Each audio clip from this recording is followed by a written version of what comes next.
மதுரை நிலவரம் சொன்னீங்கன்னா நான் அனுசரிப்பேன். எல்லாம் நீயே மகாஸ்ரீ சர்க்குரு பகவானின் அருளாசிகளோடு புதிய பொலிவுடன் மதுரை ஞானசபை யூடியூப் சேனல்.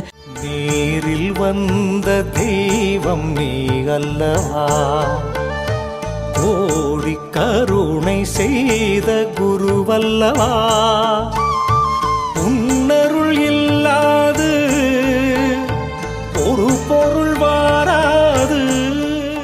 மதுரை ஞானசபையில் நடைபெறும் பூஜைகள் மற்றும் பகவானின் திவ்ய தரிசனம், பகவானின் குரல், தினமும் பகவானின் அருள் நிறைந்த வார்த்தைகள், பகவானின் பாடல்கள், சர்க்குரு பகவான் உருவாக்கிய மதுரை ஞானசபையின் அனைத்து நிகழ்வுகள் மற்றும் விழாக்கள், இவைகள் அனைத்தையும் தரிசிக்கவும் பகவானின் அருளில் நிறைந்திருக்கவும் நீங்கள் காண வேண்டியது மதுரை ஞானசபை யூடியூப் சேனல்.